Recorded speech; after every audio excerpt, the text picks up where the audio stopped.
Bakit salamin on wheels? Kasi ang gusto talaga natin na benepisyaryo dito ay yung mga kababayan ho natin na sabihin na lang natin na talagang walang-wala. Pero kailangan ng salamin. Bakit namin inilaunch yung Salamin on Wheels? Bakit sa dinami-dami ng proyekto, ito yung aming isa sa inuna na proyekto. Kami ay nurse by profession at alam namin kung gaano kaimportante o kahalaga na merong malinaw na mga mata o paningin ang ating mga kababayan. Maaaring wala kang ngipin, maaaring bungi ka, maaaring maubos yung ngipin mo. Pero kapag mata ang may problema, talagang maapektuhan yung kalidad ng buhay ng isang tao.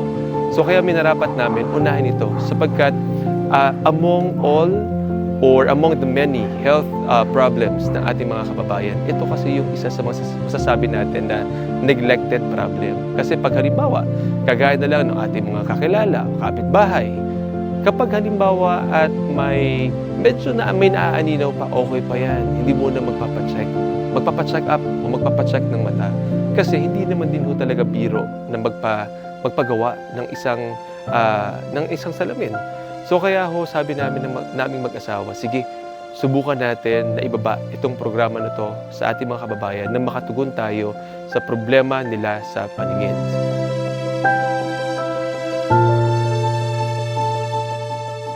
Ito kasama ho natin isa sa mga beneficiaries natin na si Harvey, kasama ho yung tatay niya na si Tatay Manuel. Ikikwento ko lang paano nangyari na si Harvey napasama dun sa ating Salamin on Wheels project. No? Meron kasing isang teacher, nakakalala ho nung nanay ko. Kasi nanay ko isa ring teacher na nag-text ho sa nanay ko para ho sabihin na meron siyang isang estudyante na kailangan ng salamin. Nakita niya, may salamin namang gamit, pero tama ba Harvey? Para marami ng gasgas ata yung salamin. So nagpadala sa amin ng picture si Teacher Connie, yung isa sa mga teachers ni Harvey sa Pagbilao National High School. At nakita ko yun.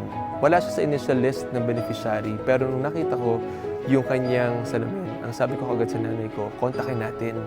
Kung pwede nating matawagan si Harvey o kaya yung magulang ni Harvey, tawagan natin para sabi ko kahit anong mangyari gagawan natin ng paraan na ma-accommodate si Harvey. And yun na nga. So nung as soon as makuha ko yung number nung kanyang tatay, ni Tatay Manuel, I think nag-text ako, tatay at saka tumawag din ako, nagkatawagan tayo. And then sabi ko, tara, diretso tayo dun sa clinic para mamagawa ng salamin si Harvey. So Harvey, kumusta yung mata mo bago ka nagpagawa ng bagong salamin? Malabo. Malabo talaga. So nahihirapan ka na sa school, magbasa, magsusulat, nahihirapan ka? Mahirap po makita yung mga sinusulat sa board. Mm-hmm. So, gaano nakatagal na, kumbaga sabihin na lang natin, medyo tinitiis mo na ito yung sitwasyon? Tagal na po, parang 4 years po. 4 years na. Pero may ginagamit kang salamin dati, di ba? Oo, kasi nakita ko doon sa picture mo, may ginagamit ka na. Kaya lang medyo mukhang nahihirapan ka na rin dahil puro gasgas na. Oo, so last week, kailan ka ba pumunta ng clinic? Nung last week lang po, nung Thursday po. Thursday. Tapos nakuha mo yung salamin mo? Thursday din. So 1 week nung nakuha mo yung salamin mo, kumusta? Maayos naman po, malinaw po. Malinaw po nakikita yung mga sulat sa board po, pati po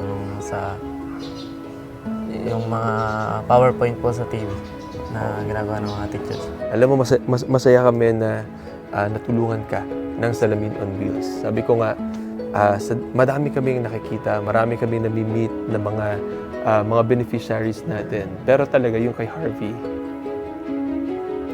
ito yung isa sa pinaka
Nagpapasalamat din po ako sa ma'am niya dati.